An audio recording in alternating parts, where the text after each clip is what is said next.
Donc, bienvenue à l'assistance. Nous avons l'immense plaisir d'accueillir son Excellence Madame l'ambassadrice, Madame Simona Corlon-Iwan, qui est l'ambassadrice de Roumanie au Maroc.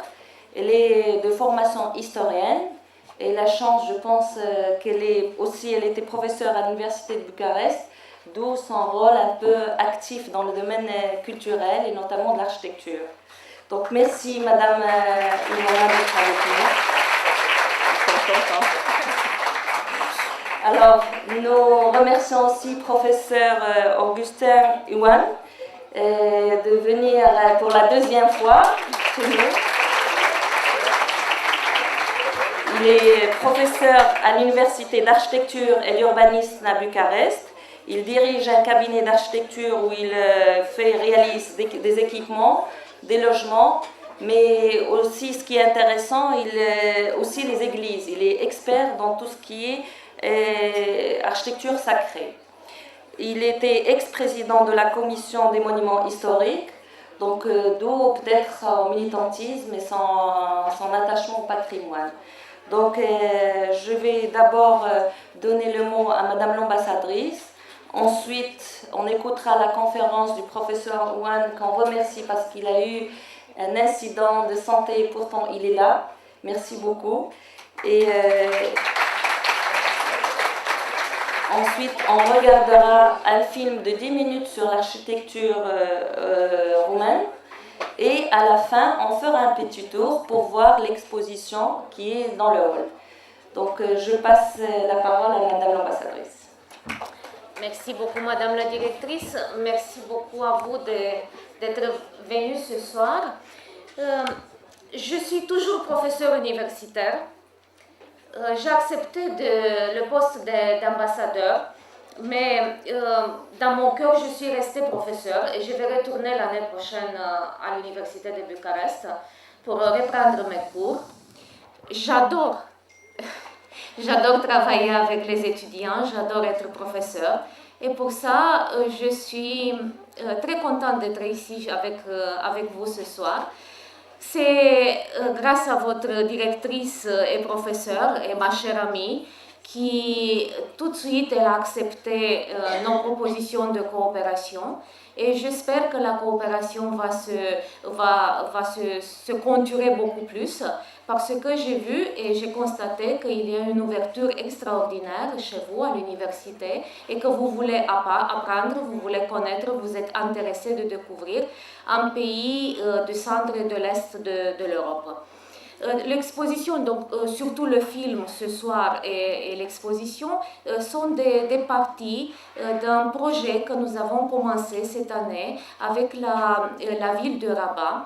Donc c'est un projet de jumelage entre la ville de Rabat et la ville de Bucarest.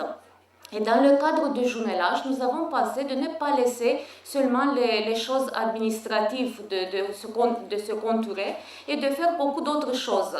Surtout de connaître les deux villes, de faire connaître les deux villes. Donc dans ce cadre, la mairie de Bucarest, avec des spécialistes, ils ont travaillé et ils ont arrivé à mettre en place cette exposition qui est d'abord une invitation pour vous d'aller visiter vous-même et de voir vous-même Bucarest et de constater vous-même quelles sont les influences et quelles sont les traditions roumaines. J'ai compris, Madame la professeure, elle m'a dit qu'en fait, vous avez accepté d'aller l'année prochaine, au mois d'avril, à Bucarest, en Roumanie, de visiter la Roumanie, et vous allez voir vous-même les influences constatées et découvrir la Roumanie, le pays qui a une tradition extraordinaire, qui a vécu une période communiste qui a été vraiment une période très dure, et vous allez voir que l'architecture porte encore les signes de la période communiste, de la période plus dure. Et c'est un pays qui est en train de renaître, de se reconstruire, de se moderniser, et j'espère que vous allez aimer ce pays. Donc je ne voudrais pas abuser de votre temps parce que je sais que vous êtes tous très fatigués. Donc je vais laisser professeur Ioan de vous parler un peu de l'architecture moderne en Roumanie, et après on va regarder le film et on va aller ensemble voir l'exposition. Je peux vous dire seulement que l'exposition a eu de succès. Elle est restée à la Bibliothèque nationale une semaine et pas mal de spécialistes ont passé à la bibliothèque, ils ont regardé, ils ont posé des questions et j'espère bien qu'une exposition pareille va aller à Bucarest pour faire connaître aussi la ville de Rabat. Donc c'est aussi une invitation pour vous, Madame la directrice, de collaborer avec la mairie de Rabat, à votre faculté, les étudiants, et de préparer une invitation aussi pour les Roumains de venir voir, visiter et découvrir Rabat. Oui, exactement. Merci beaucoup. Juste une petite précision pour nos étudiants par rapport au voyage. Il est destiné principalement à la deuxième année. On trouvera des places, quelques places pour la première année, mais déjà on a 76 partants, on ne va pas faire l'invasion. Ça sera pour l'année prochaine. Pour l'année 2015 pour la première année, 2016. D'accord, mais on gardera quand même quelques places pour la première année.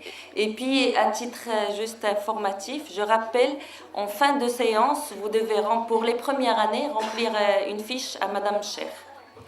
À vous la parole, Monsieur Ewen. Bonsoir.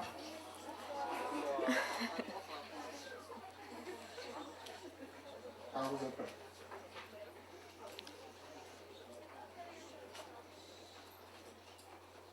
Est-ce que vous avez voir ma dernière conférence ici? Qui a vu? Donc vous savez que c'est en anglais. Malheureusement. Je suis gravement blessé. Donc il faut que je parle en anglais. Oui, c'est pareil pour vous. Okay. Thanks for coming again. If you don't want to listen to what I have to say, just listen. Watch the film. So for 10 minutes, please pay attention. I'm going to give you the crash course on modern architecture. 10 minutes for a semester of your life. Modern architecture, in the strictest sense possible, it's a Mediterranean thing. It comes from the Mediterranean. It emulates the vernacular architecture around the Mediterranean Sea. Okay, you know that. So in a way, your traditional architecture was part of what became later known as modern architecture. But it spread. It spread at the beginning of the 20th century, and it accumulated more and more traditions. There is a very beautiful book written by Charles Jenks. Have you heard of Charles Jenks? Anyone? Charles Jenks.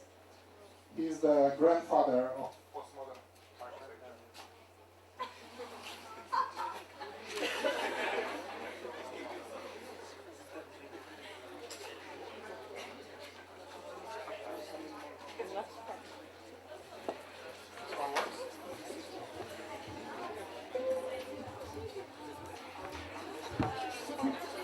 Voilà.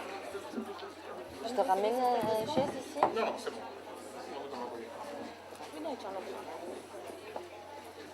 Pas grave.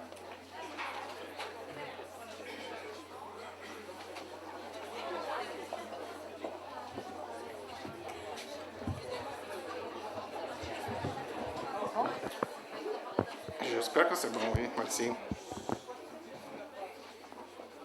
10 minutes.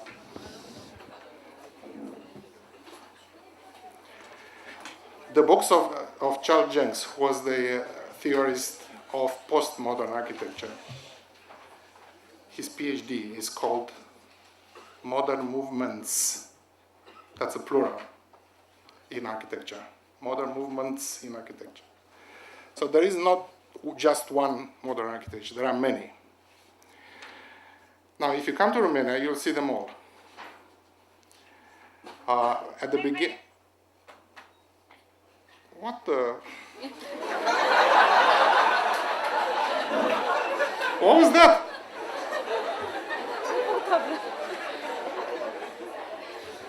Anyway,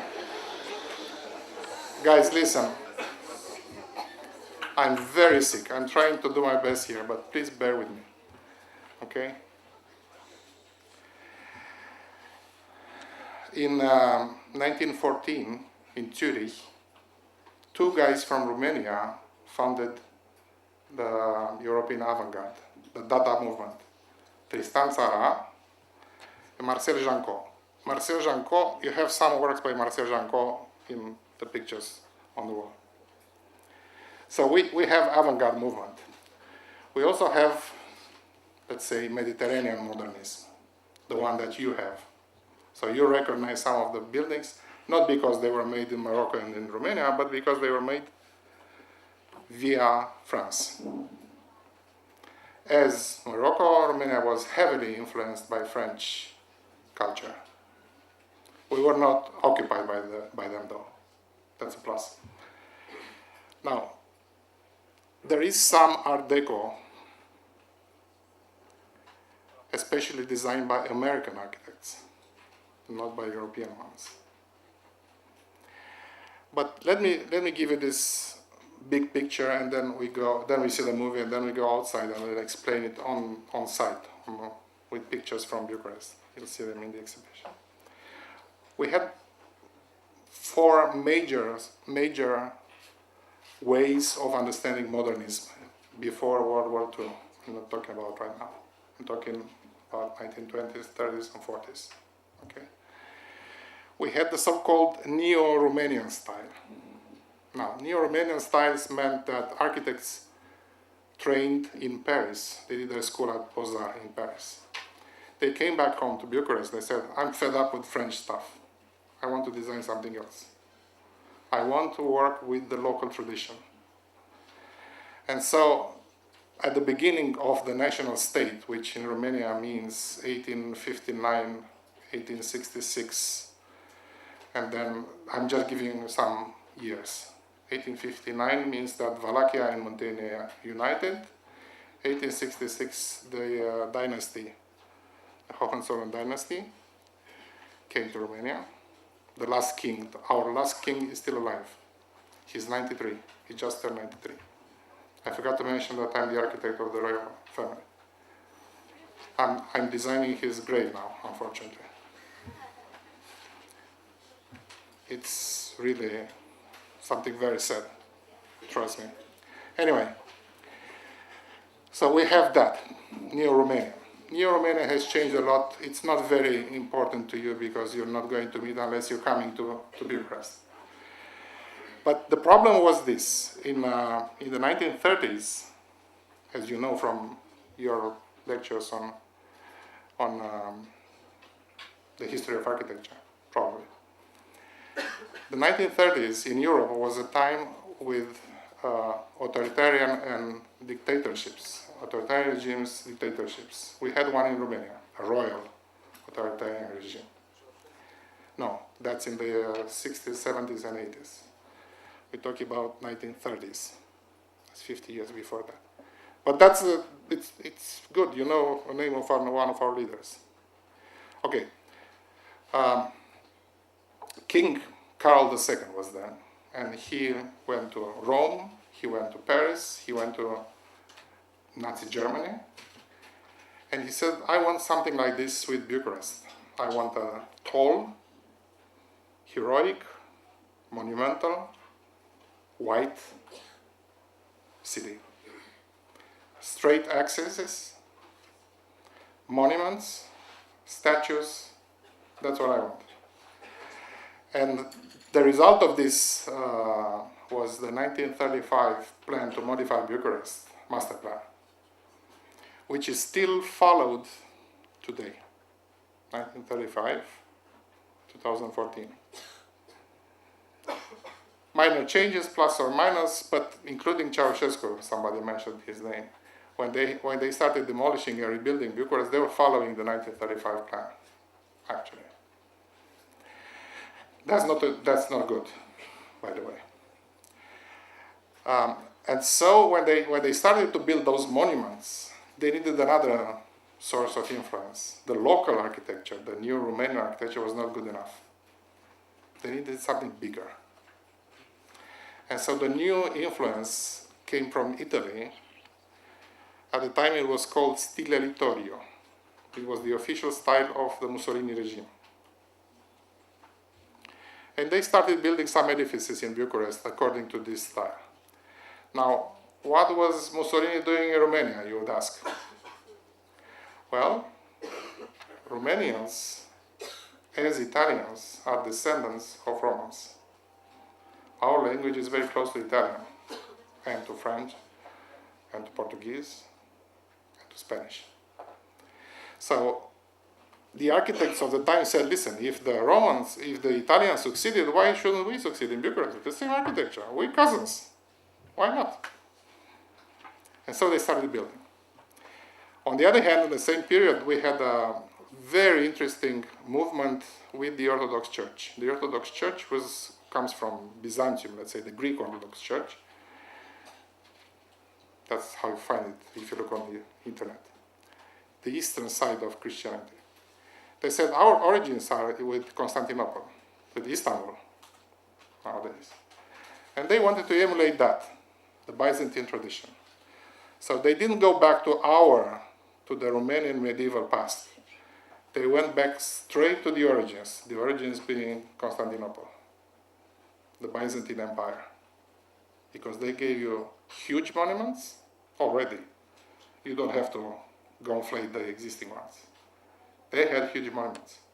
If you go to Hagia Sophia nowadays in Istanbul, it's larger than any Western cathedral. And it was built 500 years before them. That's another topic. So I have to keep my hand like that because it's the only position where I'm not shouting. Anyway, the third tradition was modernism that we're talking about, with all the examples that you know. And there was another one which might be of interest to you, which is, it was called the Moorish / Florentine architecture. Moorish. You heard this name before, right? Moorish. Moorish. Moresque. So there are connections you see between you and us. It's the Moorish architecture. It was brought to Bucharest, funnily enough, not by your ancestors. It was brought by Jews coming from Spain. And they built villas for themselves in this very picturesque, very decorated arches, you know, let's say sort of proto-Gothic architecture. And then we have only one example of neoclassical architecture, which is the Royal Palace. It was just one building, the most important one in that time, in a very different style, neoclassical, the Royal Palace. It's in the pictures there somewhere. And there you go. So there are two phases, and that's all you need to know. It's the phase before 1918, and it's the phase between 1918 and the Second World War. Now, why there are two phases? Because in between, of course, you know, we commemorated 1914, which was the beginning of the First World War. Well, at the end of the First World War, in 1918, at the peace, Romania doubled its territory and its population. That was pretty great. But it's not easy. It's not easy. It wasn't easy with the population it had before. Now it doubled. It wasn't easy with the provinces. It had Wallachia and Moldavia. Now it added Transylvania. It added some other provinces, smaller provinces. Okay, so they had to come up with a new state project. And that's why we have these tremendous differences in between provinces and in between. It's a patchwork. You know the word patchwork? Bits and pieces brought together in a sauce called Romanian nationalism, whatever that means. So anyway, This is pretty much what you have to know. That's the crash course on Romanian architecture in the 20s, 30s, and 40s. The official architecture on one side was always monumental, and the housing, villas, single family. The villas were picturesque or heavily modern. They were either picturesque or heavily modern because neither the picturesque nor the heavily modern were regarded by the state as important. So go ahead and build it. We don't care. This is why we have a very interesting collection of modern architecture nowadays. We should take care of it. We don't. We don't even see it as monuments. It's too small in scale. It's too recent. It's just 100 years. Come on. We have monuments collapsing on ourselves from 1,000 years, and we don't do anything. And even more than this. Anyway, I'm not going to tell you the problems because the ambassador is here, and she's going to kill me after the conference. She's my wife, so she has the right to kill me. No, she doesn't. Anyway, I'm going to show you a film which is strictly about the influence. It's the film I didn't show you in summer because I don't know why. I don't remember. We were supposed to show very briefly, and it's with the very interesting guy who's almost 80 now, an academician who came with us in summer, but he didn't come here to the lecture. And he's an expert in the history of Romanian architecture. So just 10 or 12 minutes, and then we go outside. Thanks.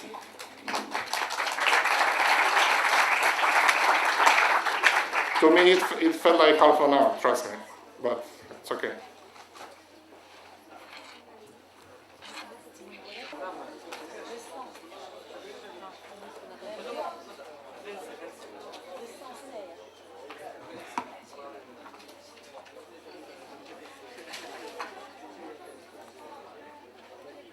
Je pense qu'il n'y a pas de son. Il n'a pas le son? Ah, d'accord. Ok.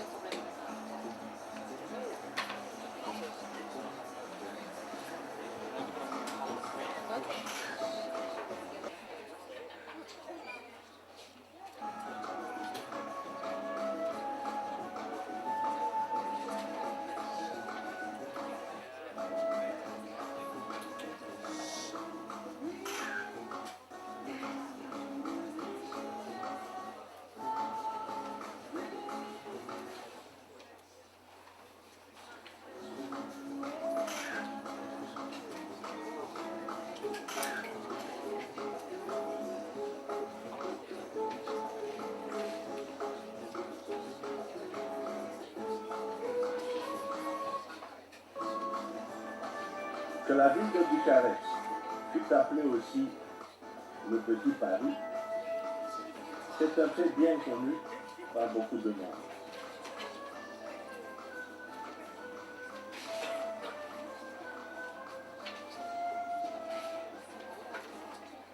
Il est moins connu que cette dénomination flatteuse vient d'une époque de paix, de relatif bien-être, d'équilibre et de plénitude nationale qui correspond à l'union de 1859 au règne d'Alexandre Ioan Cuza et de Carol Ier de Lorraine. Les deux derniers furent liés à la France du Second Empire et de la Troisième République, de l'orientation française en matière d'urbanisme et d'architecture. Dans cette perméabilité aux choses françaises, une place, et non des moindres, tenait la circonstance que les élites politiques et les intellectuels roumains ont fait leurs études à Paris.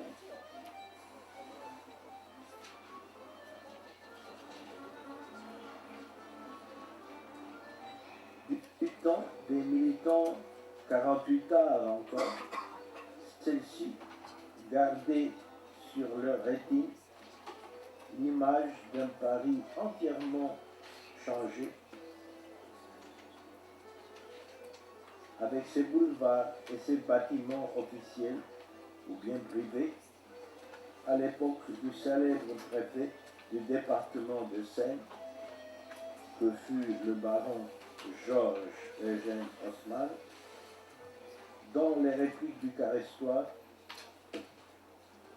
s'appelaient Emmanuel Protopompescu Paquet, Constantine Robescu, Constantine Rossetti, Barbe de la Vache. Pendant leur mandat s'ouvraient de nouvelles artères modernes. Ça, c'est l'école d'architecture là-bas. Depuis l'actuel boulevard Elisabetta en 1871,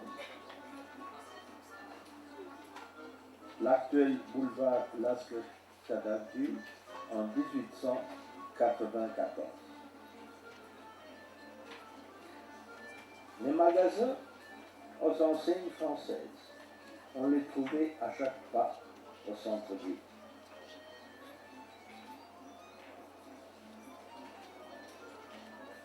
La confiserie Capcha existe depuis 1852. Là où, en 1860, on importait de Paris la fameuse absinthe et 3 ans plus tard, des formes pour les glaces.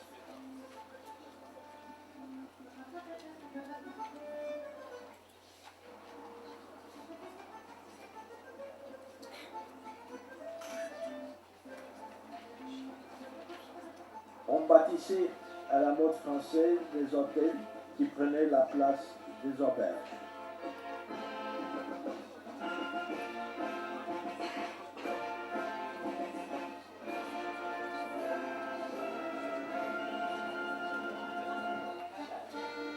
Le plus ancien conservé à Bucarest, construit en 1867 par l'architecte Alexandre Orescu, formé à Berlin, à Munich, mais aussi à Paris, auteur aussi du bâtiment de l'université.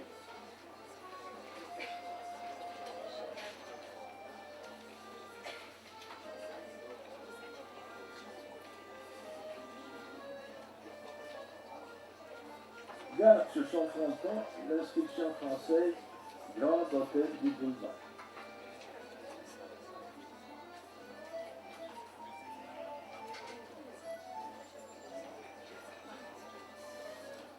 Dix ans plus tard, en 1877, le guide des voyageurs à Bucarest indiquait entre autres l'Hôtel de France, disparu après le tremblement de terre de 1977,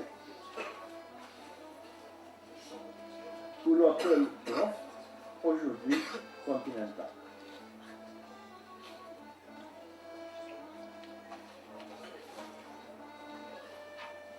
Nous sommes dans le même Bucarest où le français Frédéric Damet publiait un journal dans la langue de Voltaire et où un autre français, Ulysse de Marcillac, nourrissait des projets de réforme pour la jeune capitale romaine.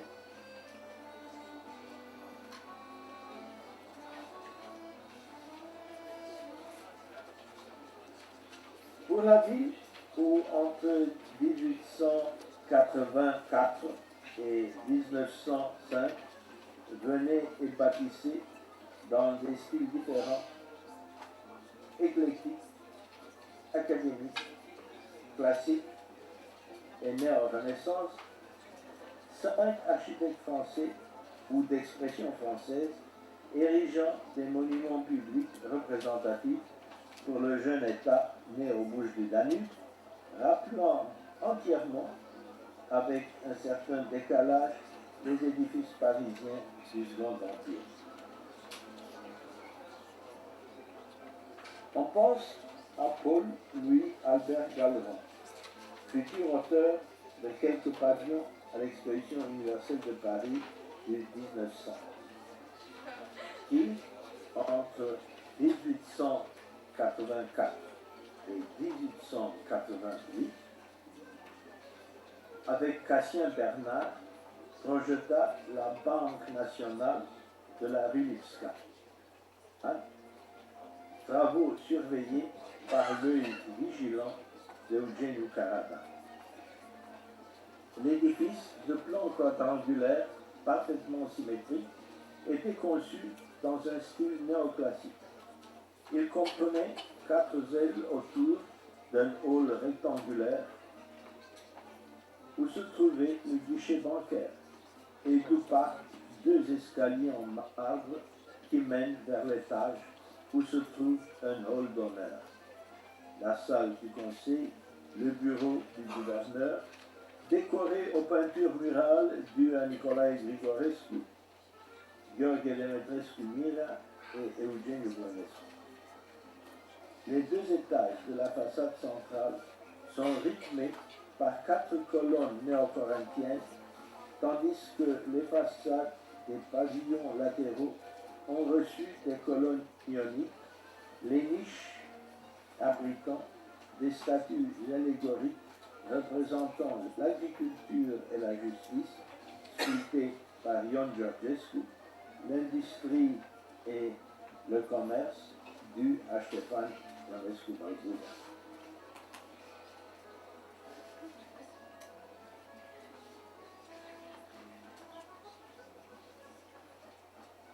Le même galeron, assisté par les architectes romains Cerchezi, Orescu, Mincu et Socolescu, faisait, vers la même époque, 1884 et 1888, le projet de ce qu'allait devenir l'emblème culturel de la capitale, notamment l'Athénée romain. La construction, pour laquelle le médecin et diplomate Constantin Exarque avait lancé le célèbre slogan « Donnez un leu pour l'Athénée » et Alexandre Dobescu l'inaugurait par une fameuse conférence, était un édifice circulaire bâti sur les fondations d'un manège. Stylistiquement, l'édifice était une construction néoclassique rappelant l'antiquité gréco-romaine, mais avec des éléments tenant du classicisme architectonique français, avec un portique monumental surmonté d'un fronton triangulaire, avec 6 colonnes ioniques, à travers lesquelles on découvre 5 médaillons représentant quelques grands princes roumains, protecteurs culturels, dans des mosaïques réalisées par le déjà cité Gheorghe Demetrescu Mira. De la rotonde, avec 12 colonnes doriques, avec une stuccature imitant le marbre, partent 4 escaliers monumentaux en marbre de Carrare et un escalier d'honneur conduisant dans la salle circulaire couverte d'une voûte décorée aux motifs végétaux, animaliers et anthropomorphes en relief doré.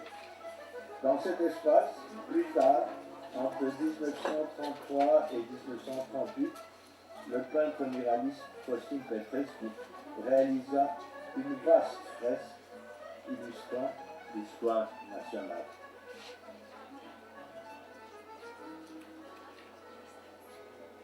Un autre nom d'architecte français actif à Bucarest est celui d'Alfred Jules Paul Gautreau, originaire de Perpignan, auteur du projet du palais de la maison de dépôt et consignation, élevé entre 1896 et 1900, couvert d'une grande coupole en verre et métal, flanqué à son tour par 4 coupoles.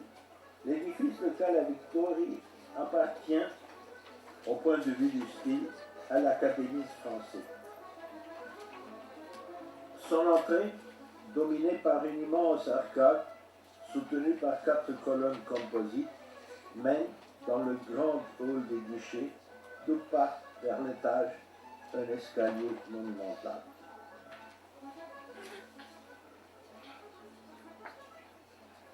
Au même architecte, fils d'un autre constructeur actif à Bucarest, Charles Gotoro, appartient, bâti entre 1881 et 1895, avec une adjonction en 1914, l'édifice de la Fondation universitaire Carole Ier, l'actuelle bibliothèque centrale universitaire. Avec un plan en forme de U, avec une façade concave rythmée de pilastres et avec un socle profilé, il est orienté vers la Cala Victoria, vers l'ancien palais royal et vers la statue équestre du premier roi de la dynastie Hohenzollern-Sigmaringen.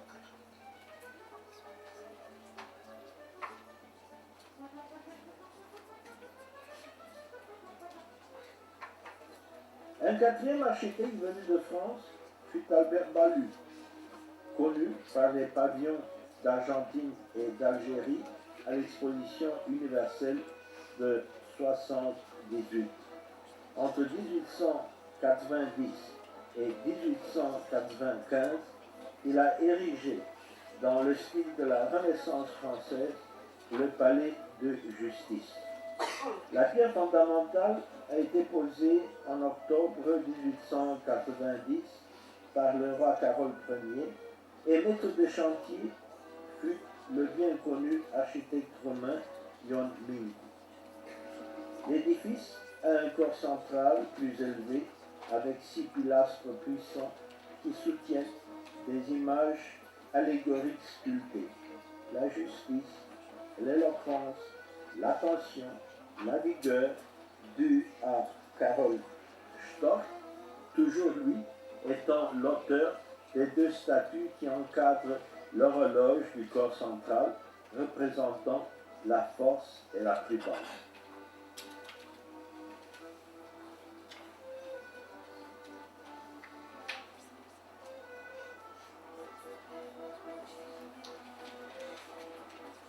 Le 5e et dernier architecte d'expression française actif à Bucarest pendant la Belle Époque fut le Suisse Louis-Pierre Blanc, auquel on doit 2 monuments représentatifs.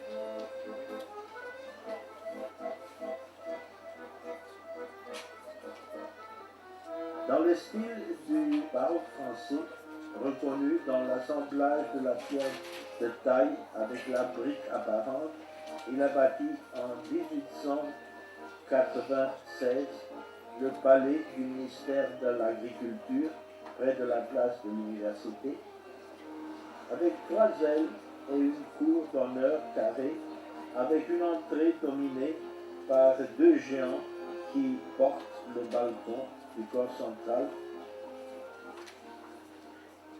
et avec différentes sculptures allégoriques.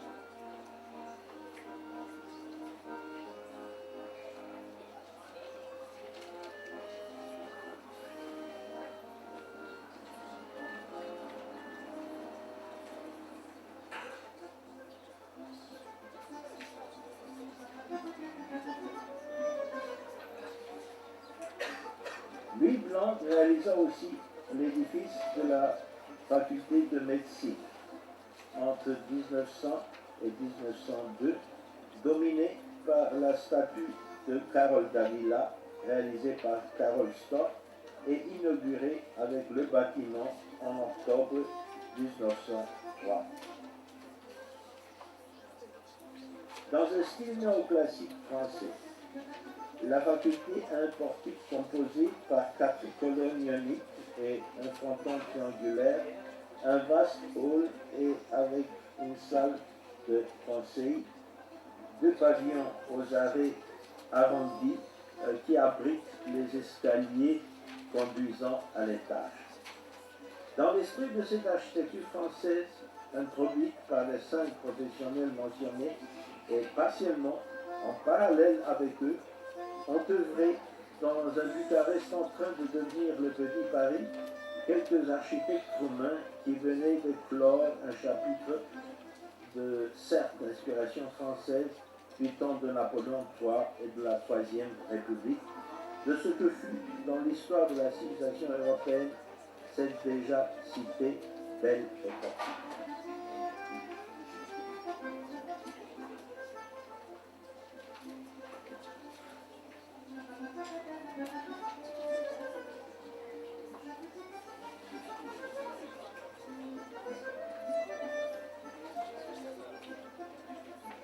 Il s'appelait Alexandre Savulescu, qui a construit en 1899 le palais des Postes, aujourd'hui Musée national d'histoire de Roumanie.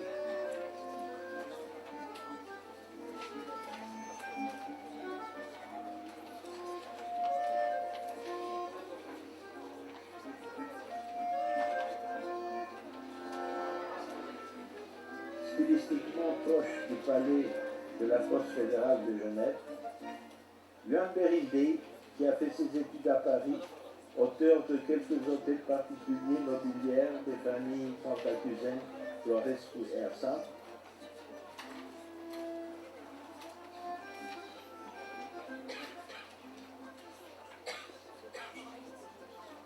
Stéphane Bourcouche, auteur du Palais de la Bourse,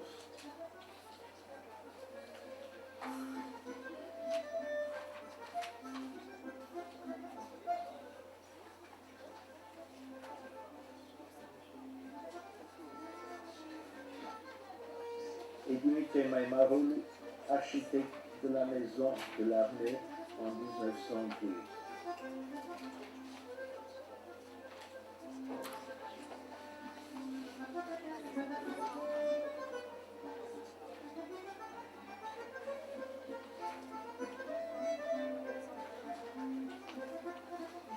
À cette époque, de forte influence française a été suivie par une autre, de revirement national, de synthèse, de forme, de tradition nationale et moderne avec le style Art Nouveau, représenté par des architectes tels Ion Mincu et Petru Antonescu, père fondateur de la soi-disant école néo-roumaine.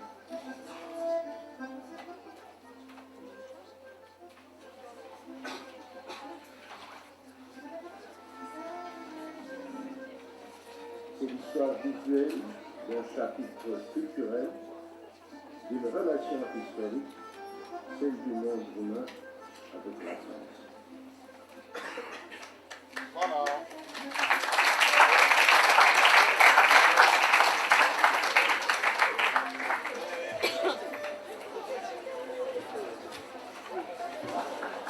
J'espère que vous avez aimé le voyage à Bucarest.